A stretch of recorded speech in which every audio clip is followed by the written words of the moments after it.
Mesdames et messieurs, bonjour et ravi de vous retrouver dans cette nouvelle édition dans votre émission presque semi-hebdomadaire autour du monde, édition Afrique. Comme vous savez, pendant cette édition de mercredi, on essaie de vous présenter presque les grands efforts qui sont déployés par l'Égypte sur la scène africaine dans plusieurs domaines, dans le domaine politique, économique, mais aussi dans le domaine de la santé et des échanges culturels. Aujourd'hui, nous allons vous proposer comment l'Égypte essaye de tendre de plus en plus les ponts de coopération, les domaines de coopération avec ou l'un des pays africains les plus chers pour l'Égypte.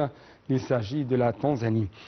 En fait, on trouve que le gouvernement tanzanien, en coopération avec le Centre de recherche international, IGC et la Fondation internationale ODL, a accueilli Dr Rania Al-Mashat, notre ministre de la coopération, notre ministre plutôt du plan du développement économique de la coopération internationale, et ça dans un atelier de haut niveau pour bénéficier de l'expérience égyptienne dans le lancement de la plateforme nationale du programme NOAFE.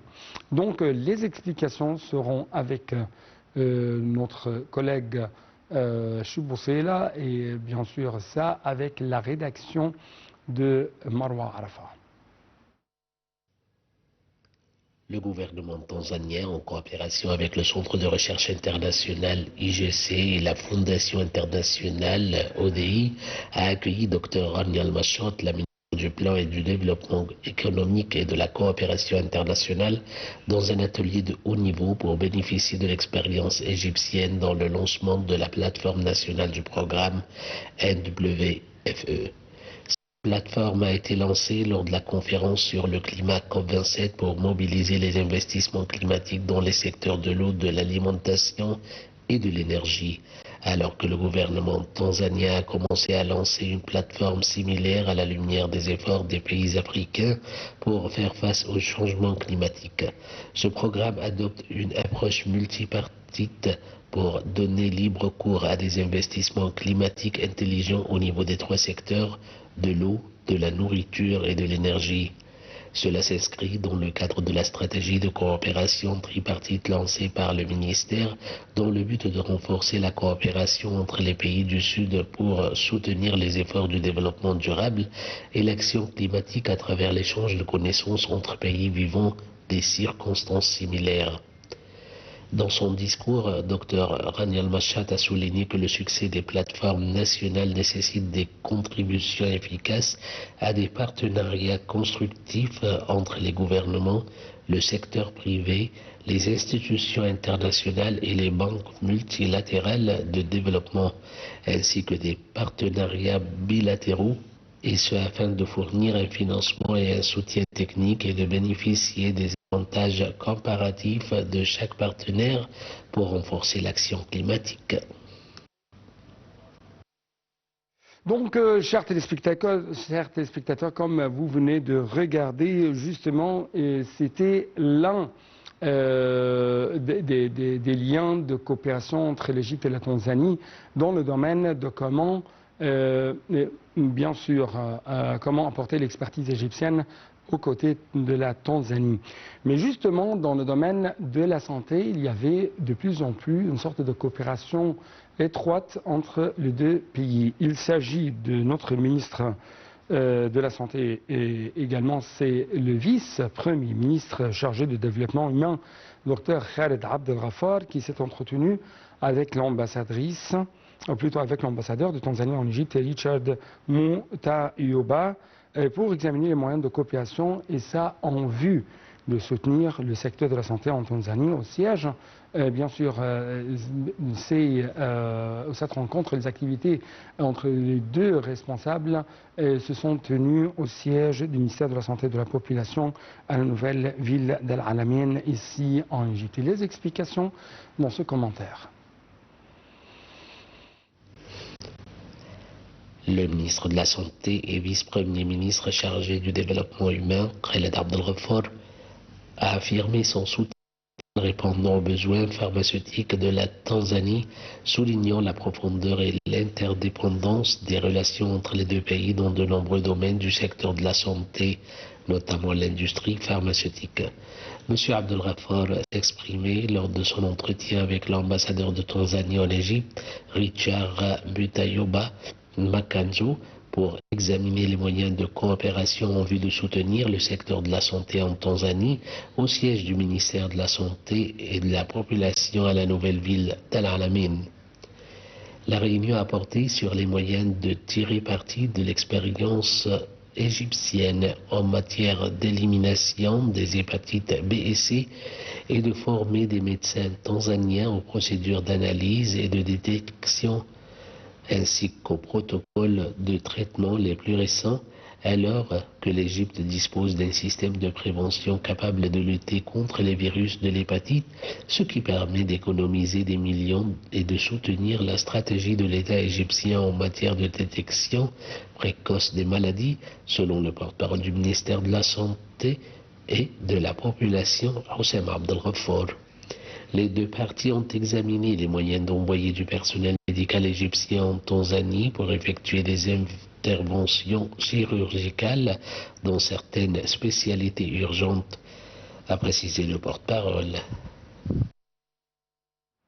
C'est ainsi, chers téléspectateurs, nous arrivons à notre sujet principal à discuter pendant les prochaines minutes. Il s'agit de l'Égypte qui est arrivée en tête de la liste des pays d'Afrique du Nord sur l'indice des pays les plus sûrs d'Afrique au cours du premier semestre de cette année. Et ça, bien sûr, selon un classement publié par le magazine Business Insider, qui est un magazine d'information spécialisé dans les affaires africaines et qui est publié à Londres, mais aussi à Pretoria. Donc, les explications tout de suite. Après ça, c'est le temps des analyses. L'Égypte est arrivée en tête de la liste des pays d'Afrique du Nord sur l'indice des pays les plus sûrs d'Afrique au cours du premier semestre de cette année, selon un classement publié par le magazine Business Insider, un magasin d'information spécialisé dans les affaires africaines et qui est publié à Londres et Pretoria. L'indice mesure les risques auxquels sont confrontés les individus dans les pays sur la base de 3 facteurs fondamentaux, à savoir la guerre et la paix, la sécurité personnelle, c'est-à-dire le taux de criminalité dans les pays, et le risque de catastrophes naturelles, notamment éruptions volcaniques, tremblements de terre et tsunamis. Le magazine indique que l'Égypte a des indicateurs de sécurité élevés, expliquant que la liste des pays d'Afrique du Nord comprend également la Tunisie, le Maroc et l'Algérie, qui figurent parmi les pays les plus sûrs de la région. Donc, chers téléspectateurs, nous allons tout de suite proposer une question principale sur notre invité, le général Saïd Fathi, notre expert dans le domaine de la sécurité, concernant quelles sont les raisons qui ont poussé ce magazine Business Insider de considérer l'Égypte comme les plus pays sûrs au niveau africain. Pourquoi l'Égypte a occupé cette première place sur le niveau africain? C'est ce qu'on va savoir à travers les analyses et le point de vue proposé par notre expert, monsieur le général Saïd Fathi. Donc, bonjour, monsieur le général. Monsieur le général Saïd Fathi, bonjour. Oui, bonjour, monsieur Rami. Bonjour et merci beaucoup pour nous rejoindre à travers la ligne de NAL TV International. Permettez-moi de vous poser ces questions. D'après votre évaluation et votre remarque, pourquoi l'Égypte a pu occuper cette place au niveau africain, la première place la plus sûre au niveau africain? Monsieur Hadi. Oui. Monsieur le général, est-ce que vous m'entendez bien? Je vous entends mal, s'il vous plaît. Oui, encore une fois, pourquoi l'Égypte a pu occuper cette première place sur la liste des pays les plus sûrs au niveau africain? Bien sûr, nous le savions que n'importe quel pays qui a besoin de certains développements dans les différents domaines a besoin d'une certaine stabilité et de sécurité en même temps. n'importe quel État, quel que soit, s'il est en une bonne situation sécuritaire, ce qui permet aux différents domaines, aux différents ministères, même au peuple de bien s'arranger, de bien se réunir à faire le bien pour l'avenir de leur pays. Ouais. Ce qui mène à dire que sans la sécurité et la stabilité dans n'importe quel pays, il n'y aura aucun programme, il n'y aura aucun développement. Bien sûr, l'Égypte est parmi les grands pays, permettez-moi de dire, c'est pas même dans l'Afrique même, mais en général, dans le monde entier, est considéré parmi les grands pays qui ont une certaine sécurité. Cette sécurité, bien sûr, qui permet à un certain moyen de développement dans les différents domaines, ce qui permet à ce pays-là, bien sûr, de bien se développer et de bien former l'avenir pour le peuple même, quel que soit le peuple égyptien ou n'importe quel peuple du monde. Oui. Donc, encore une fois, à quel point vous trouvez que l'État égyptien a essayé d'utiliser de nouvelles politiques de sécurité? Ce n'est pas seulement l'intervention sécuritaire qui vient au premier lieu, mais plutôt c'est l'intervention de la politique socio-économique. C'est-à-dire, il y a toujours, si je peux dire, l'instrument de développement contre toute insécurité. Le ministère de l'Intérieur égyptien essaye d'offrir, selon l'Académie de police, des différents stages d'information pour les différents pays du monde. C'est pas, je peux vous dire et je peux vous assurer en même temps, c'est pas pour les pays africains, mais quelques pays européens aussi et différents d'autres pays dans dans le monde entier qui viennent pour participer à des stages qui se déroulent à l'Académie de police égyptienne, des différents stages d'information dans les différents domaines sécuritaires. Bien sûr, un pays pareil comme notre pays, bien sûr, qui a une très grande importance et une très grande influence dans les différents domaines sécuritaires, ce qui permet bien sûr à ces différents autres pays de profiter d'une très grande expérience dans les différents départements sécuritaires égyptiens qui peuvent offrir des différents stages à ces personnes des différents autres pays pour profiter de l'expérience ou de la grande expérience dans les différents domaines sécuritaires de notre pays. Oui, mais est-ce que vous m'entendez bien? Ma question porte sur les stratégies, les politiques adoptées par l'État égyptien pendant les dernières années dans le domaine de la sécurité. C'est-à-dire la sécurité fait partie d'une équation très grande, une équation socio-économique, c'est-à-dire il y avait des initiatives auxquelles participe quand même le ministère de l'Intérieur pour assumer sa responsabilité sociale vis-à-vis du pays, vis-à-vis du peuple égyptien. Et également, on trouve que de plus en plus l'État égyptien essaye d'adopter sur le terrain cette équation, le développement pour arriver à une sécurité presque totale, pour lutter contre la criminalité simple, la criminalité transfrontalière, la criminalité du terrorisme et ainsi de suite. Comme j'ai déjà dit, permettez-moi de répéter une autre fois, c'est que sans la sécurité et la stabilité de n'importe quel pays, et y compris l'Égypte, on n'arrivera pas à avoir un certain développement pour l'avenir de notre pays. Ce qui m'aide à dire que depuis plusieurs années, bien sûr, nous avons eu une grande affrontation contre le terrorisme. Il y a plusieurs années que ce phénomène-là a été presque complètement arrêté dans notre territoire égyptien, ce qui permet aux différents responsables et aux différents ministères du pays de bien se développer dans les différents domaines sans la stabilité et la sécurité de notre pays, qui ne pourra nous mener à un certain avenir, pour avoir une certaine prospérité pour l'avenir de notre pays. Je crois que c'est bien clair en face du monde entier. Et tous les différents autres pays, soit des pays voisins ou soit pays qui sont un peu loin de nous dans les différents continents, essayent de profiter de cette sécurité et de la stabilité qui se trouve dans notre pays.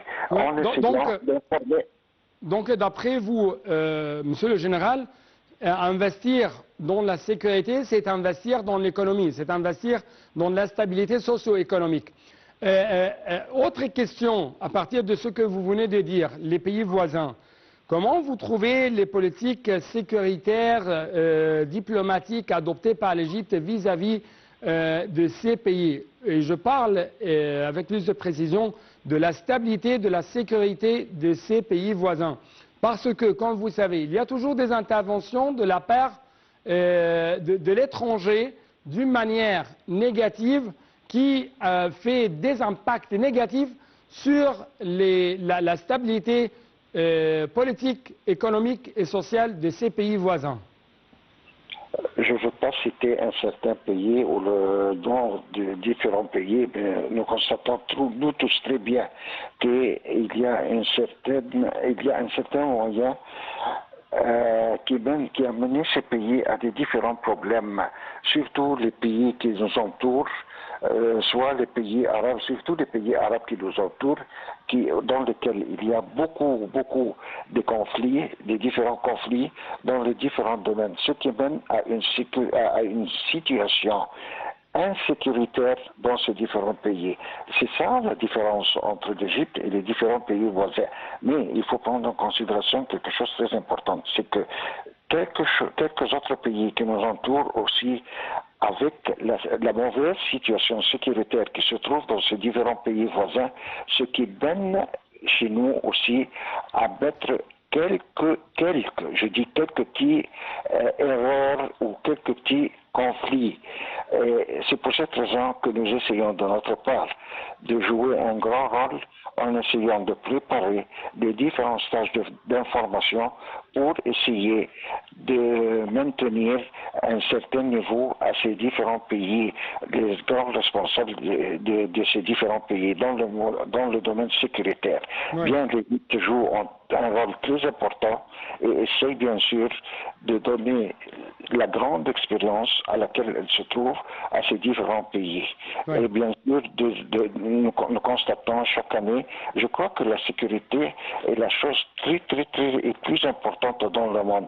Si vous avez besoin de développer votre pays sans la situation, une bonne situation sécuritaire, vous n'aurez jamais l'occasion, bien sûr, d'avoir un certain investissement pour l'avenir de ces différents pays. La stabilité, la sécurité, la stabilité, la sécurité, ce sont des choses très importantes dans n'importe quel pays qui essaye de se développer. Oui. Je dois vous remercier infiniment, notre grand général Saïd Fathi, le grand expert dans le domaine de la sécurité. Merci beaucoup pour de tels éclaircissements de votre part. Et c'est ainsi, chers téléspectateurs, nous devons clôturer cette édition d'Autour du Monde. Merci beaucoup pour votre attention. À la prochaine.